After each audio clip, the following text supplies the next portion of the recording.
Welcome back to another Myth Monday. We're going to pick up where we left off last week. Last week we talked about Daedalus and Icarus and how he fell. We also talked about King Minos and his wife Pasiphae and her illicit affair with a bull. Well, today we're going to pick up and find out how the Minotaur was eventually slain by the hero Theseus. And we have this nice neoclassical painting here by Charles de Duarches called Theseus, Victor of the Minotaur. We see the Minotaur lying down over here, slain at the feet of Theseus. And so we're going to walk through how that happened. So let's go back and talk about King Minos and his happy family. So here we have the king, the queen. Not only did they have the Minotaur as a son, but they had a second son. And we're going to call that son Chad. And Chad was an athlete. He was good at any sport he attempted. So when he heard that Athens was holding an Olympic Games to start, he decided he would go and compete.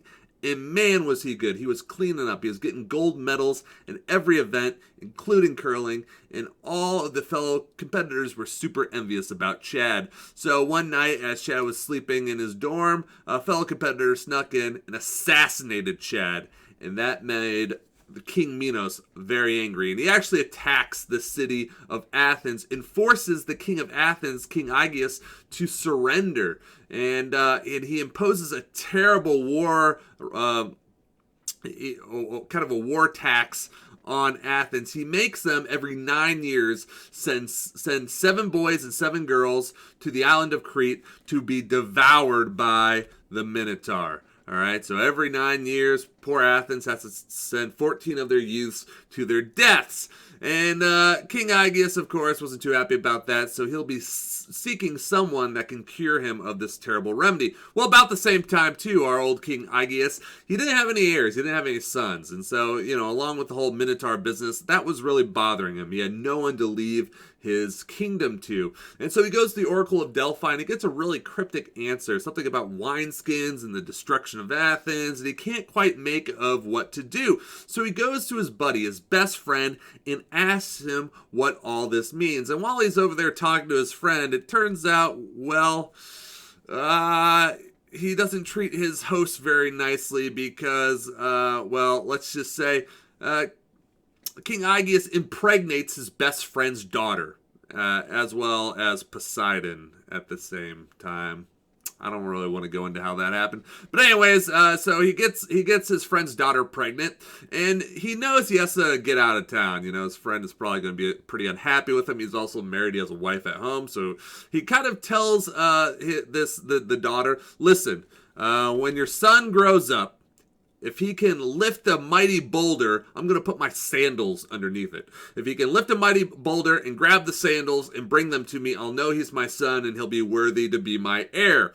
And so years pass, and it turns out the young son named Theseus actually was super buff, super strong, all right? And after a few years, he's able to easily lift that rock and grab those sandals, and he heads to Athens to meet his father.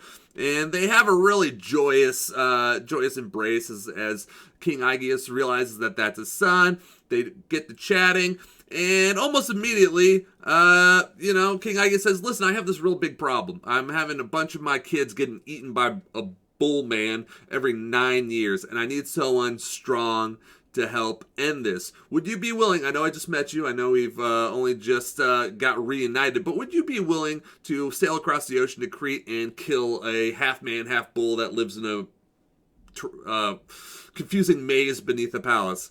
And Theseus, he didn't have anything else to do, so he said, sure, why not? And so he heads to the island of Crete, and as he and the other tributes are being brought into the palace, the king of Crete, Minos, and he had a daughter too, I forgot about her, all right, he had a daughter named Ariadne, and when she sees Theseus and she sees his rock-hard six-pack, she falls madly in love with Theseus and decides, you know what, that's going to be my boyfriend. So as Theseus is being led down into the labyrinth, the maze where the Minotaur is held, Ariadne gives him a ball of twine and a sword and tells him if he escapes that they should run away together, elope, and have a, fairy tale ending together. And so Theseus takes that sword and twine and he heads into the middle of the labyrinth, and he follows the screams of agony of the fellow dying tribute, and he makes his way to the center of the maze, and there he encounters the Minotaur, and they have an epic battle as the Minotaur tries to break him apart with his bare hands, and Theseus tries to keep him at bay with his sword. And after a long and arduous fight, Theseus is victorious, and he ends up decapitating the head of the Minotaur. And he leaves from the labyrinth. He grabs Ariadne, and actually Ariadne's sister, and they jump on a boat and they escape from the island of Crete. You might think, man, happy ending. That sounds like great. What else could go wrong? Well, it's not a Greek myth if some terrible things don't happen. So as Perseus was on the boat talking to Ariadne, he got to realizing pretty quickly he didn't actually like her. That their personalities just didn't mesh. He could not envision spending his life with Ariadne. She just didn't do it for him. So he decides, you know what? I need to get rid of this girl. And so as he's looking around, as he's on the top of his ship, he sees a small little desert island off in the distance, and he tells Ariadne, "Listen, why don't we go and have a little picnic on the beach? To have a nice little lunch, maybe take a little nap in the sand. That might do us some good. We've been stuck on this boat for too long."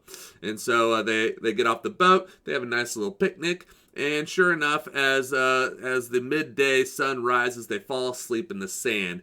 And Theseus uses this opportunity to quickly get up. He was faking sleeping, and go and jump on the boat and leave Ariadne, desert her on this island all by herself. And so poor Ariadne is left there, pretty much stranded to die alone on this island, because, Theseus, good boyfriend.